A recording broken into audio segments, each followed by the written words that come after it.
ఆ మనుష్యుడవు నీవే, ఆ మనుష్యుడవు నీవే. 2వ సమూయేలు గ్రంథము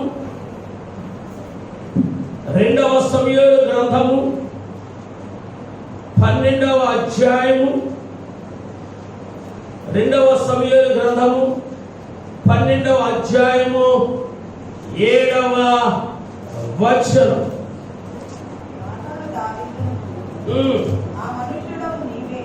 నాతాను దావీదును చూచి ఆ మనుష్యుడవు నీవే,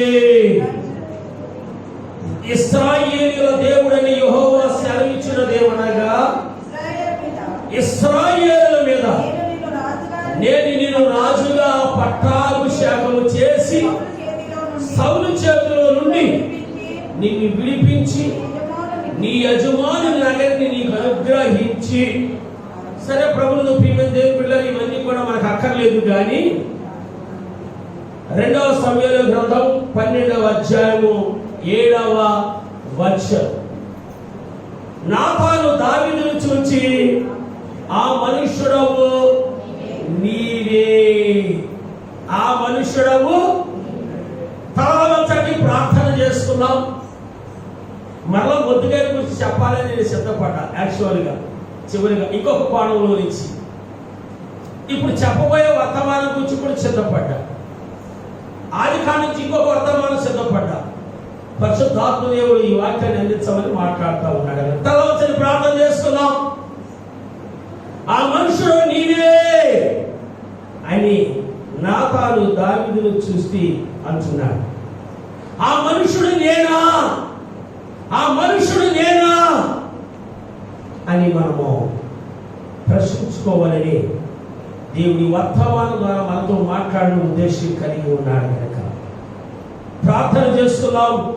మమ్మల్ని మిక్కిలిగా ప్రేమించిన మా ప్రియ తండ్రి, దయగల రాజా, ప్రేమల రక్షక, కృపా సత్య సంపూర్ణ, నిన్న నేను యాకరీతిగా ఉన్న దేవానికి స్తుతులు స్తోత్రములు చెల్లిస్తున్నాం. ప్రభువా, ఆ మనుష్యుడవు నీవే ఆ అంశాన్ని వచ్చి నాతోను నీ ప్రేమతో మాట్లాడండి.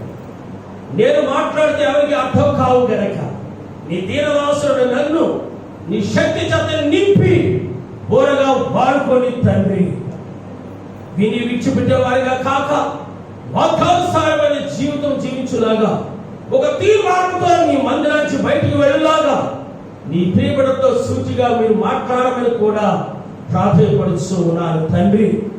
నా మాట అగ్ని వంటిది కాదంటున్నావు, నా మాట పంటల బ్రద్దలు కొట్టు శుద్ధి వంటిది కాదంటున్నావు ప్రభువా. కాబట్టి నేను మాట్లాడి తండ్రి నీ వాగ్దానుసారమైన జీవితం జీవించులాగా కృపను చూపించమని మా ప్రభు నీ ప్రియ కుమారుడు నేనా ప్రభు యేసుక్రీస్తు పరిశుద్ధ నామమున వేడుకొంచున్నాం తండ్రి. ఆమేన్. అందరూ సొసైటీ దేవునికి స్తోత్రం చెల్లిస్తాం. హల్లెలూయా, హల్లెలూయా. ఇక్కడ మనం చదువుకున్నటువంటి వాక్యంలో మనం చూసినట్లయితే, నాతాను దావీదును చూచి ఆ మనుష్యుడవు, ఆ మనుష్యుడవు.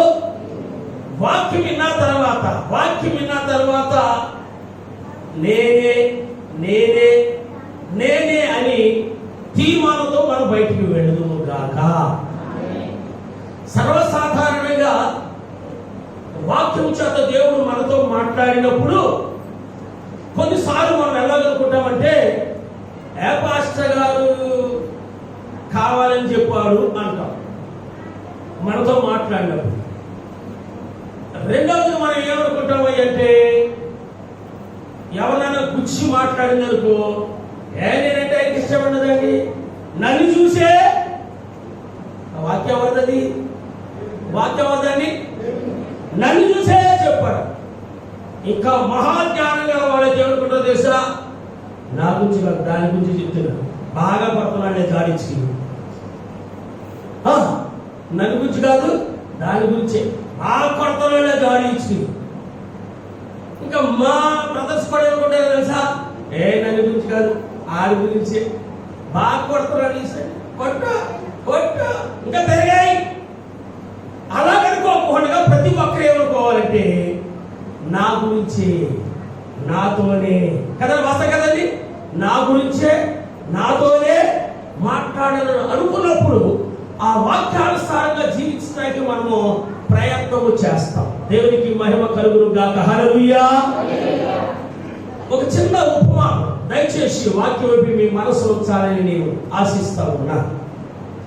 ఒకనొక సమయంలో యెహోవా దేవుడు నాతాను ప్రవక్తని దావీదు దగ్గరికి పంపిస్తా ఉన్నా. వెళ్ళి ఈ మాటల్లో నువ్వు దావీదుతో చెప్పు అన్నాడు. దావీదుతో ఈ మాటలు నీవు చెప్పు అన్నాడు.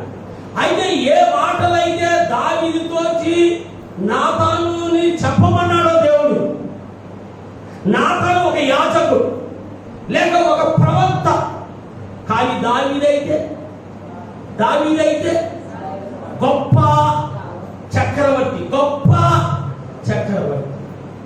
ఒక గొప్ప చక్రవర్తిగా ఉన్నటువంటి ఇశ్రాయేలును 40 సంవత్సరాల ఏకఛత్రాధిపతి కింద పరిపాలన చేస్తున్నటువంటి ఆ రాజు దగ్గరికి వెళ్ళి, ఆ మనుషుడము నీవే అని వేరెట్టి చూపి చెప్పాలి అంటే చాలా ధైర్యం ఉన్నా. వాస్తవం కదండి. మనం మన పిల్లల్ని చెప్పలేము, నీకెందుకమ్మా పాడుకోలేండి, ఏమి యోగ్యం చూసుకుంటాను. వాస్తవం కదండి. మనం ఎవరిని కూడా ఏమిటి, నువ్వు ఆ మనుషులు నీవే, ఆ స్త్రీ నీవే, ఆ పురుషుడు కూడా మనం చెప్పలేదు.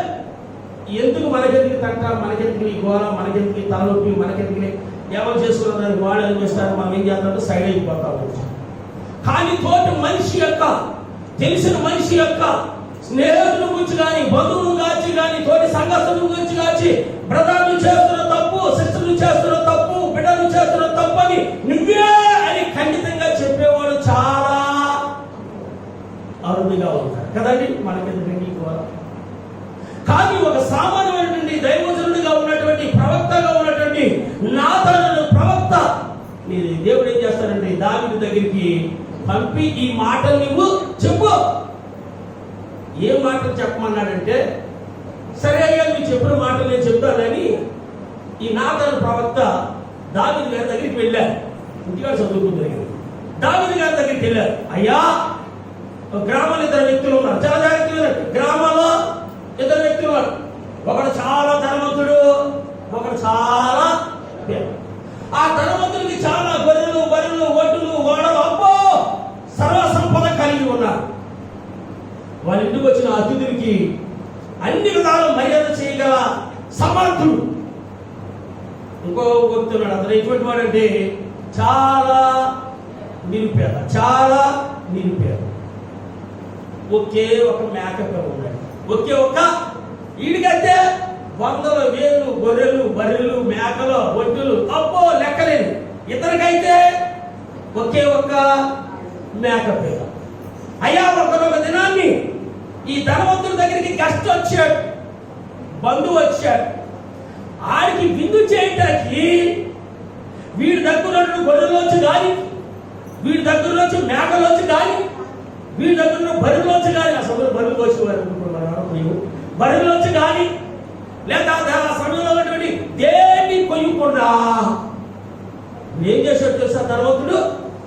ఆ పేదవాడికి ఉన్నదే ఒక మేకపిల్ల, పాప అది చిన్నపిల్లలాగా చూసుకుంటున్నాడు. దాన్ని గోరు ముద్దలు తినిపిస్తున్నాడు, ప్రేమగా చూసుకుంటున్నాడు, ఏదో పేరు పెట్టి పిలుచుకుంటున్నాడు. దాన్ని పక్కలోనే వేసి పడుకుంటున్నాడు. ఎంతో అలాగుండిగా పెంచుకుంటున్నాడు ఆ మేకపిల్లని. ఈ ధనవంతుడు వెళ్ళి దౌర్జన్యం చేసి ఆ మేకపిల్లని తీసుకొచ్చేసి దాన్ని కోయించి తన బంధువులకి ఫంక్షన్ చేశాడు. ఏంటంటే మనకు కూడా బాధ అనిపిస్తుంది కదండి. ఆయనకి ఎన్నో ఉన్నాయి కదా కోసిపెట్టాకి. రాజుగారు ఈ మాటలు వింటున్నప్పుడు, ఆయన రాజుగారు కదా, ఎవడాడో నా రాజ్యంలో అటువంటి కురుడు కూడా ఉన్నారా, నా రాజ్యంలో ఇటువంటి అన్యాయస్తులు కూడా ఉన్నారా, నా రాజ్యంలో ఇటువంటి వారు ఉండడానికి వీలేదు, ఎవరక్కడా? వెంటనే ప్రత్యక్షం అయిపోయారు. ఎవరో సైనికులు. వాడు పట్టుకురాగే, వాడు తలను శిరచ్ఛేదం చేసి తీసుకురండి, వాడు బ్రతకడానికి వీలు లేదు అన్నారు. ఎవరు మనసులో నవ్వుకుంటున్నారు. ఎవరంటే నాతాను ప్రవక్త మరలగా నవ్వుకుని, ఎంత ఆవేశం వచ్చింది దావీదు నీకు, ఎంత కోపం వచ్చింది దావీదు నీకు. ఆ ధనవంతుడు ఎవరో కాదు, నీవే.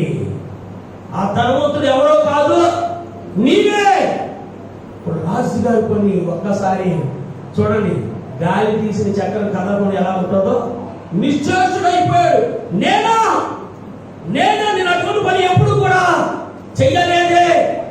నేనేంటి ఇతరులు గొర్రెల్ని మేకల్ని తెచ్చి నేను ఎందుకు చేయటువంటి అటువంటి పని నేను ఎప్పుడు కూడా చెయ్యలేదే. అవును, ఆ వ్యక్తివి నీవి. ఏంటయ్యా అంటే, ఇదిగో నీ దాసుడు లేక మొదటి రాజు అయినటువంటి నీ యజమానుడైనటువంటి మొదటి రాజు అయినటువంటి సౌలు రాజ్యాన్ని నేను నీకు ఇచ్చా. ఆయన భార్యని నీకు ఇచ్చా, ఎంతో మంది భార్యని నీకు ఇచ్చా. కానీ నువ్వేం చేసావు తెలుసా? నీకు ఎంతో మంది భార్యలు ఇచ్చా, ఎంతో మంది భార్యలు కలిగి ఉన్నారు. ఏంటి? చాయ్ ఇచ్చే భార్య ఒక ఆమె, బ్రేక్ఫాస్ట్ వచ్చే ఒక భార్య ఒక ఆమె, లంచ్ పెట్టే భార్య ఒక ఆమె, మద్దన చేసే భార్య ఒక ఆమె, నూనె రాసే భార్య ఒక ఆమె. రాజుగారి చుట్టూ భార్యనే కదా. ఎంతో మంది భార్యలు నీకు ఇచ్చారు. చాలంటే ఇచ్చేవాడిని, చదువుకోండి 12వ అధ్యాయం చాలంటే ఇచ్చేవాడిని. కానీ నువ్వేం చేసావంటే, బెత్సబాని ఏం చేసావు? నువ్వు ఇంటికి తెచ్చుకున్నావు. సరే, ఆ అమ్మాయిని నా బెత్సబాని స్త్రీని తెచ్చుకున్నావు, మోహించావో ఇష్టపడో తెచ్చుకున్నావు, సరే. కానీ ఆ బెత్సబా భర్తనాడే అమాయకుడు యుద్ధంలో ఉన్న వ్యక్తిని ఇంటికి పిలిపించి కిరాతకంగా అన్యాయంగా నువ్వేం చేశావంటే అతన్ని చంపించేశావు. నీవొక నరహంతకుడవు, నీవొక వ్యభిచారివి. ఆ వ్యక్తివి నీవి. ఆమేన్. ఆ వ్యక్తివి నీవే. ఆమేన్. అదే రాజుగారి స్థానంలో ఉంటే కనుక మనం ఏం చేస్తాం చెప్పండి? రాజుగారు కదండి మనము. ఒక నిమిషాలు మీరు అందరూ కూడా రాజులు అనుకోండి ఏం చేస్తాం మనము? నువ్వు ఒక ఆఫ్టర్ ప్రవక్తవయ్యా, నువ్వు ఒక ఆఫ్టర్ సేవకుడివి, మేము పెడితే బ్రతికేవాడివి, నన్ను విమర్శించేంత వాడవు నువ్వు అయిపోతావా అని మనం అంటాం. వాస్తవం కదండి? అంటావా లేదా? నన్ను విమర్శించే వాడంతా అయిపోతావా, నువ్వు అంత ఎరిగిపోయావు అనమాట, అంత పెద్దవాడు అయిపోయావు అనమాట అని మనం అంటాం. ప్రవక్తగా చెప్పారు, ఆ మనుష్యుడు ఎంతో మంది భార్యను దేవుడికి ఇచ్చాడు, సాధారణ ఇచ్చేవాడి. సరే, బెత్సబాని తెచ్చుకున్నావు, సరే, దేవుడు చూసి చూడట్టు వదిలేశాడు. కానీ ఆ భర్తనుడే అన్యాయము అక్రమము తెలియనటువంటి ఆ వ్యక్తిని నీవు యుద్ధంలో ఏం చేశావు? చంపేసేసి గొప్ప ఘోరం చేశావు, పాపం చేశావు. నువ్వు వ్యభిచారివి, నువ్వు నరహంతకుడవు. ఆ వ్యక్తివి నీవి. దావీదు వెంటనే ఆ మాటకి కూలబడిపోయి, అవును నేను పాపము చేశాను, మనకలాగా గింజుకుని చేస్తాను మగవాడిని అలా ఆడలు గుర్తుకుంటాడు. ఎందుకయ్యా నీకు ఈ పాడు పని, ఇప్పుడే నువ్వు మారయ్యా అంటే నేను మగవాడిని. మరి ఈ స్త్రీ కూడా నేను కూడా ఆడతాను అంటే ఎలా ఉంటుంది అక్కడ కదండి? వెంటనే ఇతను ఏం చేశాడు తెలుసా? నేను రాజునయ్యా, ఎంతమైందో వారిలో పెట్టుకుంటాను, పోషించగల సామర్థ్యము. నేను రాజునయ్యా, ఎవరికైనా సంపించగలను, నన్ను నా మాట తిరిగిలేదు, నన్ను ఎవరు అడుగుతాడో అని అనొచ్చు. వాస్తవం కదండి? అనొచ్చు. కానీ ఇశ్రాయేలులకు 40 సంవత్సరాల నుంచి పరిపాలన చేస్తున్నటువంటి ఆ రాజు దైవజనుడి దగ్గర మోకరించి అంచున్నాడు. 11వ వచనం నేను చదివిస్తాను. చదవండి. ఒక చదవండి.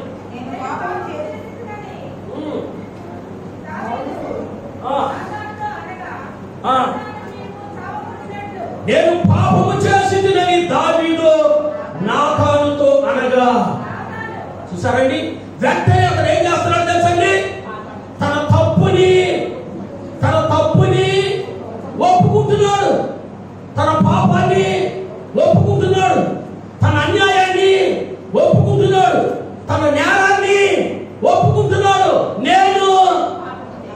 పాపము చేశాడు. హల్లెలూయా, హల్లెలూయా, హల్లెలూయా. నాతాను అంటున్నాడు, నీవు చావకుండునట్లు యెహోవా నీ పాపమును పరిహరించెను.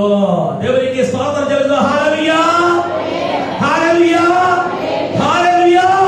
తన అతిక్రమ క్రియలను దాచిపెట్టేవాడు వర్ధిల్లాడు. వాటిని ఒప్పుకొని విడిచిపెట్టేవాడు కనికరాన్ని నేను రాజునండి, ఎంతమంది నేను ఉంచుకుంటాను, ఎంతమంది నేను పోషించగలను, నేను మగోనండి, నేను రాజునండి, ఎంతమంది నేను చంపగలనని ఆయన అనగా దైవోజుని మాటకి అతను ఏమయ్యాడు తెలుసండి, లోపడ్డాడు. వాక్యమున నా సహోదరుడు, నా సహోదరి, దేవుని వాక్యానికి మనం ఏమో తెలుసండి, లోపడ్డాడు. ఆ వ్యక్తిని నాతోనే మాట్లాడాడు దేవుడు. ఈ వారు నాతోనే మాట్లాడాడు. ప్రభు నేను పాపి, ప్రభు నన్ను మార్చు, నేను అన్యాయస్తుని, నన్ను మార్చు, అక్రమార్కుని నన్ను మార్చు, నా మాటలు మార్చు, నా జీవితాన్ని మార్చు, నా ప్రవర్తన మార్చు, నన్నే మార్చునని నువ్వు అక్కడే కోరబడి దేవా నేను పాపిని అడిగితే, ఎంత ఘోర పాపిని సరే ఆయన ఏం చేస్తాడంటే క్షమించగల దేవుడు. దేవునికి స్తోత్రం చెల్లిద్దాం. హల్లెలూయా, హల్లెలూయా. ఇంట్రడక్షన్ లో మీతో నేను చెప్పాను, పాస్టర్ గారు కావాలని చెప్పాలని నువ్వు వెళ్ళిపోతే కనుక పాపిగా నేను వెళ్ళిపోతావు కదండి. నన్ను చూసా చెప్పాలని పాస్టర్ గారు నన్ను సరుకుని వెళ్ళిపోతే కనుక పాపిగా నేను వెళ్ళిపోతావు. గొప్ప నీతిమంతులుగా కనిపించడం కొరకు నాతో చెప్పలేదు, దాని గురించే మాట్లాడుతున్నాడు, నాతో మాట్లాడి ఆయన గురించే మాట్లాడుతున్నాడని నీ విడిచిపెట్టి వెళ్ళిపోతే కనుక పాపిగా నేను వెళ్ళిపోతావు.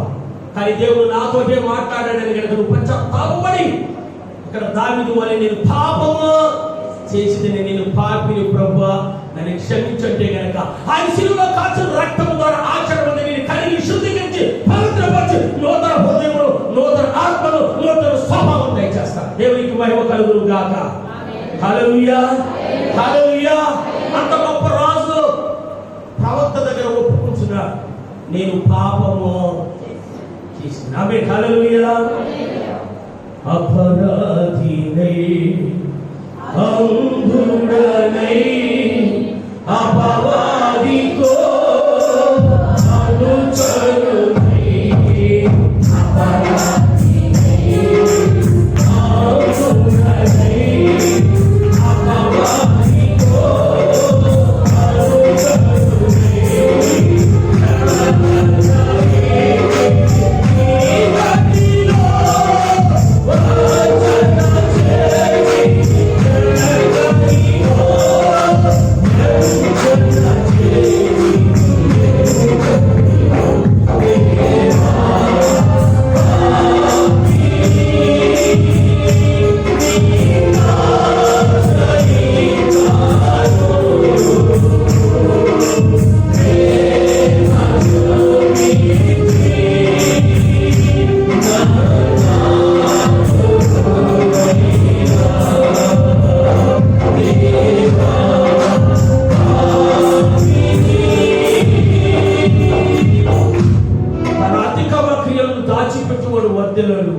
మనం దాచిన దేవుడికి దాగమనుకోండి కదండి.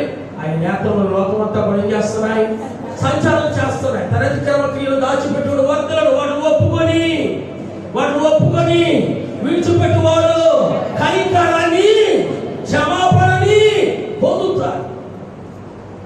నిజంగా దావీదు గొప్ప చక్రవర్తిగా ఉన్నాడు, దేవుని యొక్క హృదయానుసారంగా జీవిస్తూ వచ్చాడు, దేవుని ఆత్మచేత అభిషేకింపబడిన వ్యక్తి, దేవుని ఆత్మచేత నడిపింపబడుచున్న వ్యక్తి.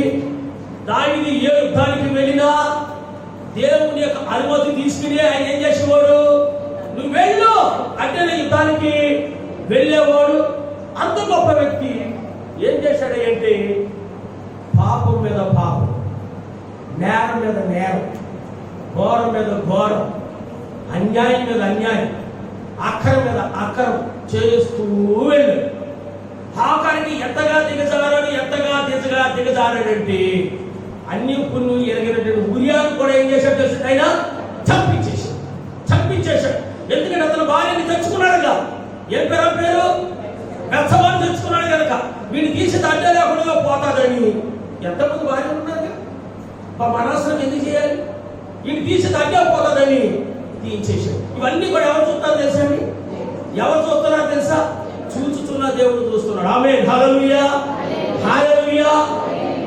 కానీ ఆయన జీవిస్తున్నటువంటి జీవిత విధానం, ఆయన నడుచుకున్న నడక, ఆయన తీసుకొని నిర్ణయాలు, ఆయన చేస్తున్నటువంటి క్రియలు, ఆయన ఏం చేస్తున్నాడో పాపం తెలియకుండా వెళ్ళిపోతా ఉంటాడు. ఒక నేరం తర్వాత ఒక నేరం, ఒక నేరం తర్వాత ఒక నేరం, ఒక నేరం తర్వాత ఒక నేరం, ఒక పాపం తర్వాత ఒక పాపం, ఒక వారం తర్వాత ఒక వారం చేస్తానే పోతా ఉన్నారు. కానీ ఆయన మీద సాధారణ వాళ్ళు ఏంటంటే సవారీ అయిపోయింటారు. నేను ఒక కంప్లైంట్ నా దగ్గరకు వచ్చింది. ఆ భార్యని ప్రార్థన చేసి వచ్చాడు. ఆ భార్యని చితక పడతా ఉంటాడు.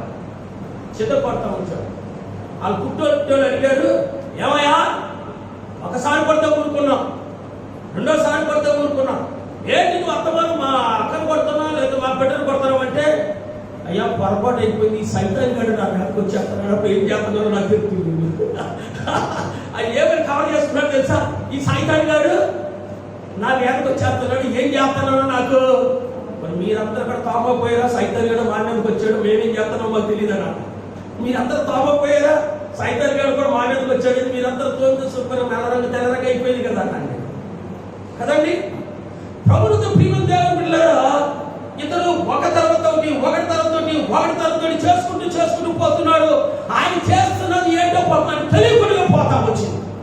ఆయన సన్నిధితుడు కొరకే ఆయన చేసిన నేరాలు ఆయన కళ్ళ ముందు పెట్టి అతనితో నువ్వు పాపను ఒప్పింపచేయాలని దేవుడు ఏం చేశాడంటే నాతాను ప్రవక్తను దావీదు దగ్గరికి పంపించాడు.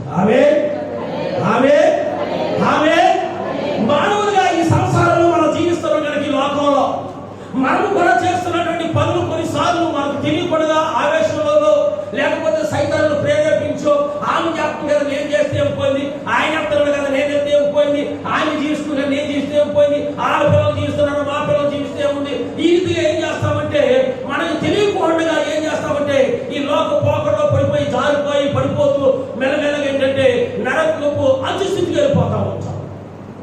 ఊహించే రీతిగా దేవుడు ఏదో ఒక వారాన్ని వాక్య వెలుగులోంచి సేవకు నిలబెట్టి ఏం చేస్తాడు?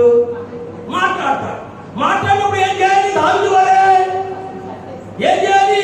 ఆ వ్యక్తిని నేను పాపము దేవను నాతోటి దావీదు విరవేగల. ఇక్కడ దావీదేమి విరవేగల తన తప్పును సరిచేసుకోవడానికి కలములు మాటలు సాగులు చెప్పల. వెంటనే 13వ వచనం అంటాడు, నేను పాపము, నేను రాజు కాదండి ఎంతమందిని పెట్టుకోవచ్చు నేను కవర్ చేసుకోవాలా, నేను రాజు కాదండి ఎంతమందిని సంపొచ్చని కవర్ చేసుకోవాలా, నేను రాజును కాదని చేశాను, చేస్తే ఏం పోయింది చెప్పు ఇప్పుడు అని నాతాన్నేమి మనం అంటాం కదా. మనం ఏదైనా ఎందుకు అలా చేసావు ఏదైనా మనం అన్నవరకు నేను చేశాను ఏంటి ఇప్పుడు ఏం చేయగలవు కదా, ఏమంటే మనం నేను చేశానేంటి ఇప్పుడు ఎవరితో చెప్పు ఏం చేయాలి అలాగే అనలేదు ఆయన వెంటనే ఏం చేశాడంటే కదండి నేను పాపం చేశానని తప్పును ఒప్పుకున్నాను. దేవునికి మహిమ కలుగును గాక. హల్లెలూయా, హల్లెలూయా. నేను పాపం చేసింది నేను దావీదు నాతాను తనగా నాతాను నీవు చావకుండునట్లు కదండి. ఏమంటాడు ఆయన? యెహోవా నీ పాపములో పరిహరించును. హల్లెలూయా, హల్లెలూయా. ఈ లోకంలో జీవిస్తున్న మనము కూడా దావీదు వలె ఆయన కంటే ఎక్కువ చేయొచ్చు, కొన్ని తక్కువ చేయొచ్చు కదండి. అయితే మనం ఏం చేస్తామయ్య అంటే మన తప్పుల్ని ఏం చేస్తాం తెలుసా?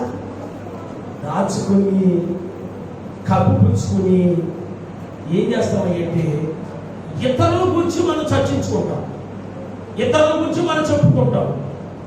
ఇంకా చెప్పాలంటే ఇతరుల గురించి మనం చెడుగా ప్రచారం చేస్తాం. ఆడపిల్లలు ఇటువంటి వాడు, వాడు ఇటువంటిది, వాడు ఇటువంటి వాడు, ఇది ఇటువంటి అని ఏం చేస్తామంటే మనము తప్పుడు ప్రచారము చేస్తాం. మనలో ఏమున్నాయి? మనం ఆ రీతిగానే జీవిస్తా ఉన్నాం. మన క్రియలు అటువంటివే, మన మాటలు అటువంటివే, మన చూపులు అటువంటివే, మన బుద్ధులు అటువంటివే, మన నడవడిక అటువంటిదే. అయినను మనం నీతిమంతులైనట్లు అవన్నీ కూడా మనలోనే ఉంచేసుకుని ఇతరుల యొక్క తప్పులు ఏం చేస్తాం, మనము ఎత్తు చూపెడతాం. వారి నుంచి చెడుగా మనం ఏం చేస్తాము, ప్రచారం చేస్తాం. మనం చేస్తున్నటువంటి చాలా చాలా పెద్ద పొరపాటు. మత్తయి సువార్త 7వ అధ్యాయం 5వ వచనం అంటాడు, మొదట నీ కంటిలో ఉన్న దూరమును తీసివేసుకో, అప్పుడు నీ సహోదరుని కంటిలో ఉన్న నలుసును కనపడు. చదవండి వాక్యాన్ని.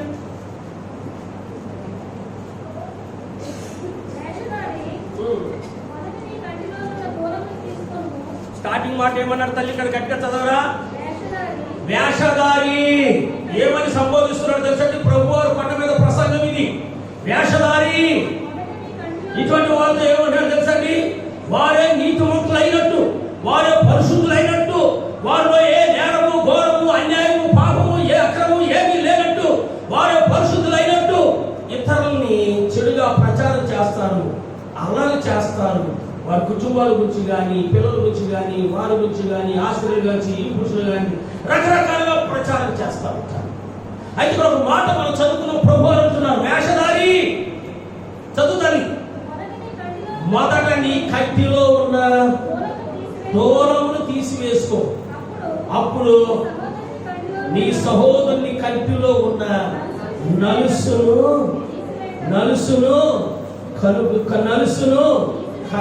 నలుసును తీసివేయటకు నీకు తేటగా మొదట నీ కంటిలో ఉన్నటువంటి దూరాన్ని తీసేస్తా.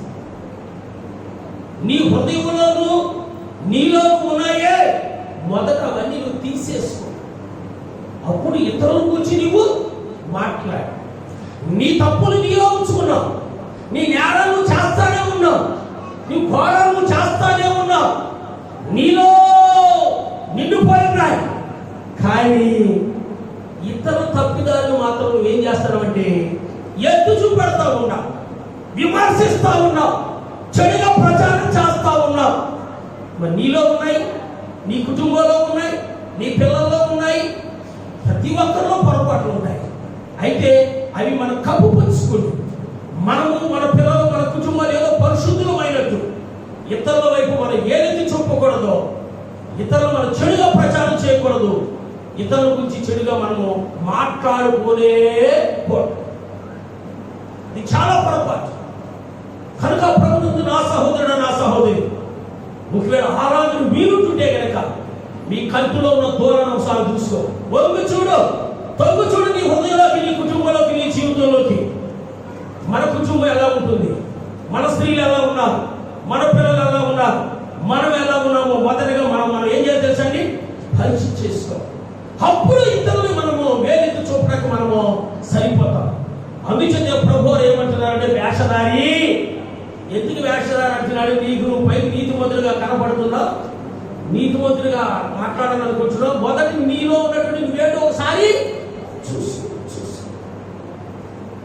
యేసు ప్రభు వారి దగ్గరికి ఆయన జీవించిన దినాల్లో ఒక స్త్రీని తీసుకుని వచ్చారు. ధర్మశాస్త్రం ప్రకారం ఆ రీతిగా కార్యం చేసిన స్త్రీని ఏం చేసి చంపబడుతున్నాయి అంటే రాళ్లతో కొట్టి చంపబడుతుంది. ఈ యాజకులు ఏం చేశారంటే ప్రభువారిని కాస్త ఇరికాటలో పెట్టాలని ఆ స్త్రీని పట్టుకుని తీసుకుని వచ్చారు. ఆ స్త్రీని పట్టుకుని వచ్చేసారు. యేసు ప్రభు యొక్క పాదాల దగ్గర పరమేశారు. వాళ్ళక్కడ ధర్మశాస్త్ర ప్రకారం ఇటువంటి పాపం చేసిన స్త్రీని రాళ్ళతో పడి చంపమంటారు. నువ్వేం చెప్తావు చెప్పు అన్నా. ప్రభు అని ఒక మాట అన్నారు, మీలో పాపము లేని వారు, మీలో అపరాధం లేనటువంటి వారు, మీరే ఎవరైతే అపరాధం చేయనటువంటి వారు ఉన్నారో వాళ్ళు మొదట రాయి విసిరండి. ఆయన ఏం చేస్తున్నాడంటే ఇంకేమన్నా ఇసుకలో ఏదో రాస్తా. ఆ స్త్రీని పట్టుకొచ్చినటువంటి వాళ్ళు హృదయాలు ప్రభుకి తెలుసు. వాళ్ళు ఏం నేరాలు ఘోరాలు చేస్తా ఉన్నారు, వాళ్ళ జీవితాలు ప్రభుకి తెలుసు. ప్రభు అనలేదు, నిజమే కదా, మన ధర్మశాస్త్రం బోధిస్తుంది ఇటువంటి స్త్రీలు రాళ్ళతో పడి చంపడం ప్రభు వారు. ఆయన దయగల హృదయుడు. దేవునికి స్తోత్రం చెబుతూ హల్లెలూయా. ఆయన కనికర పూర్ణుడు. ఆయనతో ఘోర పాపినైనా సరే క్షమించే దేవుడు. ఈ యూట్యూబ్లో అప్పుడప్పుడు టీవీలో కూడా చెప్తాడు అనుకుంటా, గరికిపాటి నరసింహరావు ఏదో పేరు ఉన్నాయి పేరు. ఆయన గొప్ప గొప్ప హిందూ సభలలో ప్రవచనకర్తగా వెళ్ళి బోధిస్తూ ఉంటాడు. చాలా జాగ్రత్తగా హిందూ సభలో వేల కొన్ని సభలో ఆయన ప్రవచించడానికి వేరు ఖర్చు పెట్టి తీసుకెళ్తారు ఆయన. సేమ్ ఎలా ఉంటాడంటే ఆయన చూస్తే మన మాజీ ప్రధాని పివి నరసింహరావు గారు ఉంటాడు. ఆయన గంజా గింజా సామేసి సేమ్ అలాగే ఉంటాడు. ఈ పేరు కూడా నరసింహరావు గారే. ఆయన ప్రవచిస్తూ హిందూ సభలో ఒక మాట అంటున్నాడు, ఏ దేవుడైతే ఉందండి, ఏ ధర్మం అయితే ఉందండి, సత్యం బోధిస్తున్నప్పుడు మనం సత్యాన్ని అనుసరించాలి అంటున్నాడు. ఏమంటున్నాడంటే, ప్రభు వారి దగ్గరికి ఒక స్త్రీని పట్టుకుని వచ్చినప్పుడు ప్రభు వారు ఒకటే అన్నాడు, మీలో నేరం లేని మొదలుగా రాయేయండి అన్నాడు. వాళ్ళందరిలో నేరాలు, ఘోరాలు, అన్యాయాలు, అక్రమాలు ఉన్నాయి కనుక వాళ్ళు ఎవరో కూడా ఒక రాయి కూడా వేయకుండా ఏం చేశారంటే రాళ్ళు వదిలిపెట్టి రాళ్ళు అక్కడే వెళ్ళిపోయాడు. ఆయన అంటున్నాడు, నరసింహారావు గారు అన్నాడు, అక్కడే రాళ్ళు వేసేసి వాళ్ళందరూ కూడా ఏం చేశారంటే అక్కడే తెచ్చిన రాళ్ళని కూడా భూమి మీద వేసి ఏం చేశారంటే వాళ్ళందరూ కూడా వెళ్ళిపోయారు అంటూ ఆయన ఏమన్నాడు తెలుసా? నిజంగా ప్రభువారు ఎంత చక్కని బోధ చేశాడు ఆయన. మనం అంటాం అమెరికా మతం, మనం అంటాం ఫారెన్ మతం, మనం అంటాం పొలం మతం అంటాం. బోధ ఏదైతే ఉంది, ధర్మం ఏదైతే ఉంది, అందులో ఉన్న మంచిని మనం ఎప్పుడు కూడా స్వీకరించాలని హిందూ సభలో ఒక హైందవ పురోహితుడు మరి మనకి హెచ్చరిక చేశాడు. దేవునికి స్తోత్రం కలుగుగాక. హల్లెలూయా, హల్లెలూయా. ప్రభువారు మాటలో వద్దాం. ప్రభువారు అన్నారు, మీలో నేరాలు చేయనటువంటి వారు, మీలో పాపం లేనటువంటి వారు, మీలో అన్యాయం లేనటువంటి వారు, మీలో అక్రమం లేనటువంటి వాడు మొదలు మీరు రాయి వేయండి. ధర్మశాస్త్ర ప్రకారంతో ప్రభువు రాజేశ్వరమని అన్నారు. కానీ ఎంత ఘోర పాపం అయినా సరే ఆయన దగ్గరకు వచ్చేవాడిని ఆయన త్రోసివేసే దేవుడు పాదాలు దగ్గర ఏదో రాస్తా ఉన్నాడు. ఒక్కొక్కరు తన హృదయం తొంగు చూసుకున్నారు. రమదాసు నువ్వు మంచోడు కాదు కదా, నువ్వు మంచిది కాదు కదా, దానియేలు పేటలు నువ్వు మంచోడు కాదు కదా, అంద్రయ్య నువ్వు మంచోడు కాదు కదా, అబ్రాహం నువ్వు మంచోడు కాదు కదా, వ్యక్తి నువ్వు మంచోడు కాదు కదా. ఉదాహరణ వాళ్ళు ఏం చేస్తున్నారు? ఆత్మ విమర్శన. నాలోనే ఈ తప్పులు ఉన్నప్పుడు ఒక తప్పు చేసిన ఈ స్త్రీని నేను ఏ రీతిగా శిక్షించడానికి అర్హుడను అని వాళ్ళ అంతరాత్మ ఎప్పుడైతే గట్టించిందో ఆ రాళ్ళని అక్కడే పడవేసి వెళ్ళిపోయారు. ఇంకా అక్కడ మిగిలింది ఎవరయ్యంటే ఆ రాళ్ళు, ఆ స్త్రీ, యేసయ్య. దయామయుడైన యేసయ్య, కరుణామయుడైన యేసయ్య, కృపా సత్య సంపూర్ణుడైన యేసయ్య, ప్రేమమయుడైన యేసయ్య ఒక్కొక్క మాట అన్నాడు, అమ్మా ఎవ్వరు కూడా నేను శిక్షించలేదు తల్లి, నేను కూడా నేను శిక్షించాను, ఇక మీదట పాపము చెయ్య. ఆమేన్, ఆమేన్. ప్రభు శిక్షించాలంటే శిక్షించలేదా? ప్రభు విమర్శించాలంటే పనికి మాలి నాన్న మీకు వాళ్ళు పనిచేసావు కానీ వాళ్ళందరూ నా దగ్గర తీసుకొచ్చారు, ఏంట్రా తలకు రాయి అనవచ్చు. మనమైతే ఏమంటాం కదండి, ఏంట్రా తలకు రాయి అంటాం. కానీ ప్రభు మాత్రం మాట్లాడాల కదండి. కనుక ప్రభు దేవుని బిడ్డ, ఇతరుల మీద నువ్వు రాళ్ళు వేయాలనుకుంటున్నావే, నేను తొంగు చూసి ఆమె ఇతరుల కుటుంబాల మీద, ఇతర సంసారాల మీద, ఇతర పిల్లల మీద నువ్వు రాళ్ళు వేయాలనుకుంటున్నావే, ముందు నువ్వు ఆత్మ విమర్శన ఆ మనుష్యుడవు ఇది. దానితో కరాఖండిగా చెప్పాడు, నువ్వు వ్యభిచారిలో నంబర్ 1 వ్యభిచారి, నరహంతకులలో నంబర్ 1 నరహంతకుడు దావీదు నీవే. దావీదు స్థానంలో నేనే రాజా ఇంటిన నాతాను ప్రాప్తలు చంపించేసేవాడు మీరు అనుకోవచ్చు కదండి. మీరు అనుకోవచ్చు దావీదు స్థానంలో నేను ఉంటేనా నన్ను విమర్శిస్తాడా? శ్యామ మీద బతికే ఈ ప్రవక్త తీసేయండి అనేసేవాడు. వెంటనే మోకరించాడు. దేవుడు మాటకి, దైవజనుడు మాటకి లోబడ్డాడు కదండి. నేను పాపము చేసి ఆమేన్, ఆమేన్. తన అతిక్రమ క్రియలు దాచిపెట్టేవాడు వర్ధిల్లడు, వాడు ఓపుకుని విడిచిపెట్టేవాడు కనికరాన్ని. నీ కంటిలో ఉన్నటువంటి దూరాన్ని తీసివేసుకో, అప్పుడే కదండి ఇతరుల కంటిలో ఉన్నటువంటి చెప్పండి నలుసులు మనకి.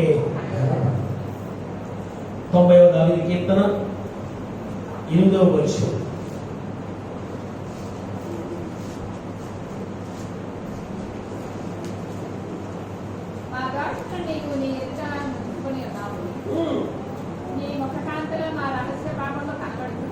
మా ఘోషములు నీవు మా ఘోషములు నీవు నీ ఎదుట ఉంచుకొని ఉన్నావు. నీ ముఖ కాంతిలో మా రహస్య పాపములో కనబడు. నీ ముఖ కాంతిలో మన రహస్య పాపాలు ఏంటండి అర్థంలో కనపడే రీతిగా కనపడతా ఉన్నాయి. ఎవరికి? యేసు. ఆయన నుండి మనము దాగలేము. నా సహోదరుడా సహోదరి, చివరికి ఒక మాట చెప్పి నేను ముగిస్తాను. కీర్తన గ్రంథం 19వ అధ్యాయం. కీర్తన గ్రంథం 19వ అధ్యాయం 12వ వచనం. తన పొరపాటును కనుగొనగలవాడెవడు? నేను రహస్యంగా చేసిన తప్పులు క్షమించి నన్ను నిర్దోషినిగా తీర్చుము. ఒకసారి దేవునికి స్తోత్రం చేస్తాం. హల్లెలూయా, హల్లెలూయా. తన పొరపాటును కనుగొనగలవాడు, తన పొరపాటును కనుగొనగలవాడు.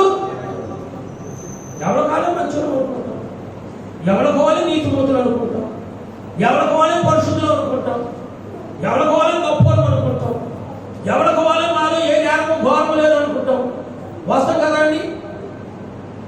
దేవుడు హెచ్చరిక చేస్తున్నాడు, నా సహోదరుడు నా సహోదరి, తన పొరపాటులను ప్రశ్నార్థులు తన పొరపాటులను కనుగొనగలవాడు ఎవరు? మన పొరపాటు మనకు తెలియకపోవచ్చు. దావీదు కూడా ఆవేశంలో తెలియకుండా వదంతో వెళ్ళిపోయాడు. మానవుడు గనక వెళ్ళిపోయాడు. కానీ చూచుతున్న దేవుడు ఇంకా నేరాలు ఘోరాలు చేయకపోకుండా, నరకానికి వెళ్ళిపోకుండా, శిక్షకు పాత్రులు కాకుండా ఉండడం కొరకు ప్రవక్తని లేపి ఏం చేశాడు? ప్రవక్తని లేపి దావీదు దగ్గరికి. పాపం దావీదు కూడా మానవుడిగా ఉన్నాడు కనుక ఆవేశంలోనో సైతాను చేత శోధింపబడు ఏదో నేరాలు ఘోరాలు చేసుకుని వెళ్ళిపోతున్నాడు. అతను ఏం చేస్తున్నాడు? తిరుగుని వెళ్ళిపోతా ఉన్నాడు. పాపం ఒకదాంతరంలోటి అయితే అయ్యో ఈ రీతిగా మీరు చేసుకుంటూ నరకానికి వెళ్ళిపోతారే అని దావీదును ప్రేమించిన దేవుడు ఎవరు పంపించాడు అంటే నాతాన్ని ప్రేరేపించి ఎప్పుడైనా మనుషుడు చక్కగా ఉపమానం చెప్తాడు. నా మనుషుడు నీవే. ప్రభువు ప్రియమైన దేవుడు వాక్య వెలుగులోంచి మన హెచ్చరిక చేస్తా. ఎందుకంటే ఇంకా ఆకృత్యాలు చేసి నరకానికి వెళ్ళిపోకుండా ఉండడం కొరకు. అప్పుడు మనం ఏం చేయాలి? దావీదు వలె దేవుడు నాతోనే మోకరించి దేవా నువ్వు నాతోటే మాట్లాడు, నాతోటే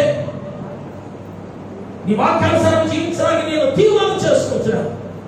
ఆరాధనలు నన్ను స్థిరపరచు, బలపరచునని ప్రభుని వేడుకుంటే పరిశుద్ధాత్మ దేవుడు నిన్ను స్థిరపరుస్తాడు, బలపరుస్తాడు. దేవునికి మహిమ కలుగును గాక. తన పొరపాటును కనుగొనగలవాడు.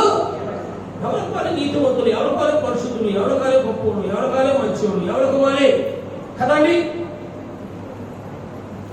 మనము ఏ రీతిగా ఉందో, మన ముఖం ఏ రీతిగా ఉందో, మన తల ఏ రీతిగా ఉందో, మనం కట్టుకున్నటువంటి వస్త్రాలు ఏ రీతిగా ఉన్నాయో ఎక్కడికైతే తెలుస్తాయి?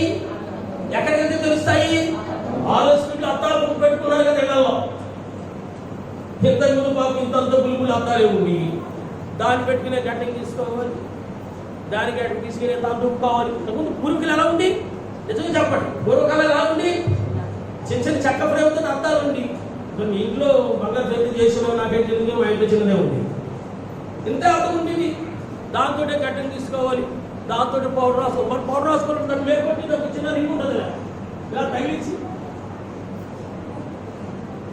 చిన్న చిన్న అర్థాలు కదా, నడిచేంత అర్థాలు. నా ముందుకి కోట రాసుకోవాలి. మనకి అక్కడ ప్యాంట్ ఇన్సెక్ట్ కనపడదు, అందులో సేమ్ కుచ్చుళ్ళు కనపడదు. ఇంత అర్థాలే కదా. ఇప్పుడైతే ఇదివరకు అంతే కదా, పూర్వకాలం అంతే కదా. ఇప్పుడైతే గోత్ర ధర్మాలు తెచ్చుకుంటే అయ్యో అర్థం ఉన్నదా? ప్రత్యేకించి డ్రెస్సింగ్ టేబుల్ ముందు తెచ్చుకున్నా కానీ దానికి కూడా అర్థం ఉన్నారు. దేనికి తెచ్చుకున్న అలవారి అంటే ఈ డ్రెస్సింగ్ టేబుల్ వైపు తిరిగి ఇలా కనపడాలి, ఈ అర్థం తిరిగితే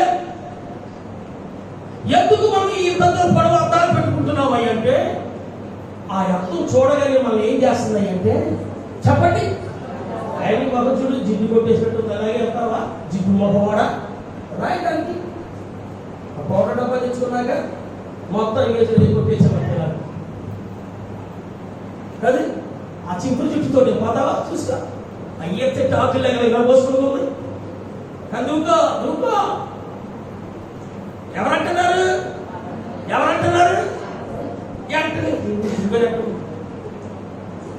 కొట్టేశారు కదండి. కాళ్ళలో వేసుకుంది బైక్ మీద వెళ్ళొచ్చు, ఇలా మ్యాక్ సిబిల్ లేక సిబిల్ వేసుకుంది, సరి చేసుకున్నాం కదండి. మొత్తానికి ఏమైపోయామంటే ఏంటి అంతవరకు విలన్గా ఉన్నవాడు హీరోలా తయారై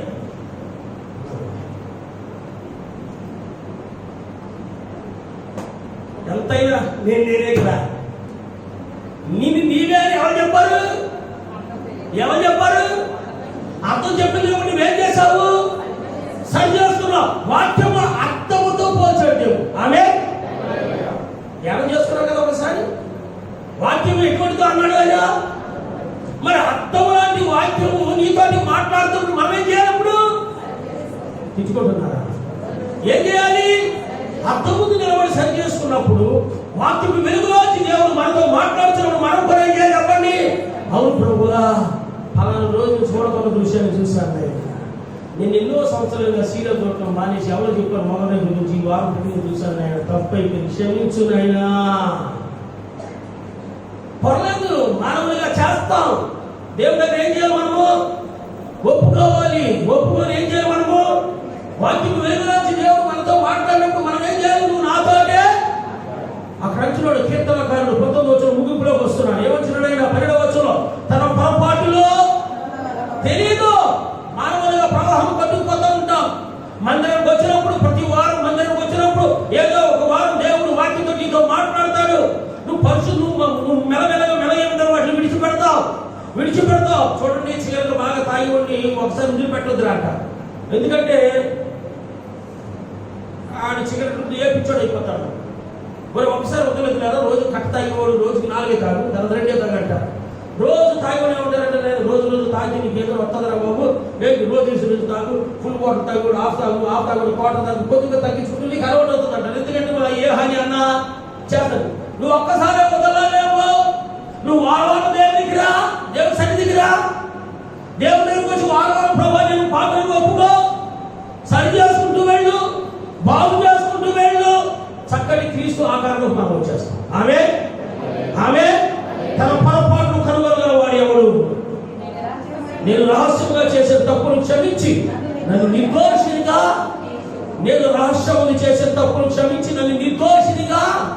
తీర్చుకోవచ్చు. కనుక నా సహోదరుడు, నా సహోదరి, ఈ లోకంలో మనం జీవిస్తున్నాం.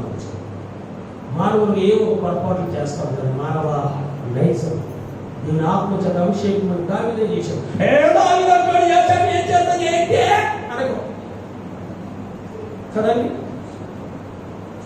ప్రభువులకు ప్రియమైన దేవుని పిల్లలు మానవులుగా జారిపోవడం, పడిపోవడం సహజం.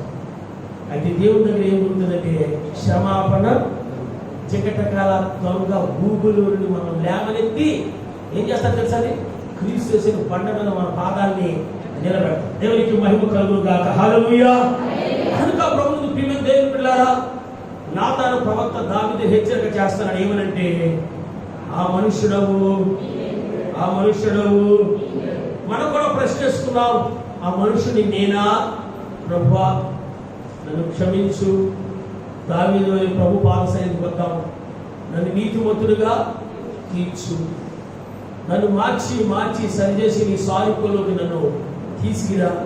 నీ పరలోక రాజ్యానికి వారసుడిగా నన్ను చేయని నేను ఒప్పుకుని విడిచిపెట్టి ప్రభువు ప్రార్థిస్తున్నాం. దేవుని కొద్ది మాటలు దీవించి ఆశీర్వదించును గాక. ఆమేన్. హల్లెలూయా, హల్లెలూయా. అందరూ కూడా లేచి నిలబడండి. అందరూ కూడా లేచి నిలబడండి. ఒక చిన్న తీర్మానం చేస్తాం. Praise the Lord. Hallelujah, hallelujah, hallelujah. ప్రభువా, ప్రభువా, నువ్వు నాతో మాట్లాడుతున్నావు. నువ్వు నాతో మాట్లాడావు ప్రభువా. వాక్యం వెళ్ళి ముందుగా మిమ్మల్ని హెచ్చరిక చేశా.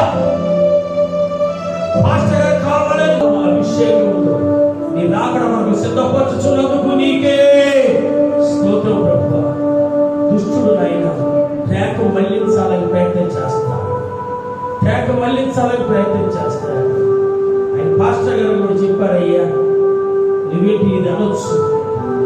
బైబిల్లో ఉదయంగా చెప్పాడయ్యా, నువ్వేంటమ్మా ఇది అనొచ్చు. సాతాను ప్రభువా, దుష్టుడు నాయన వెతుకుపోకుండా, దుష్టుడు నాయన దారి మళ్లించుకోకుండా ఎంతమంది అయితే ఒప్పుకొచ్చున్నారు మానవులుగా తెల్లవారి నుంచి పడుకుని రాత్రి వరకు కూడా ఎన్నో నేరాలు, ఘోరాలు, అన్యాయాలు, అక్రమాలు, మోసాలు, అబద్ధాలు నైనా ఎన్నో ఎన్నో ఎన్నో ఎన్నో చేస్తానే వచ్చాము. క్షమాపణ మీ వద్ద దొరుకుతుంది కనుక, ఎంత ఘోర పాపినైనా సరే నువ్వు క్షమించే దేవుడు కనుక ఎంతో బిడ్డలైతే ఒప్పుకుని విడిచిపెడుతున్నారు. మీరు శిలువలో కాచిన రక్తధార కలిగి శుద్ధిని పవిత్రపరిచి నూతన స్వభావం, నూతన ఆత్మను, నూతన హృదయాలు, నూతన మనస్సును వారికి దయచేయండి. ఈ వాక్యాన్ని మా ప్రభు దృష్టిని ఎత్తుకుపోకూడదు. వారి హృదయాల్లో పడి 30 అరుదలుగా 100 ఫలించడానికి మీరు సహాయం దయచేయండి. మా ప్రభు నీ కుమారుడు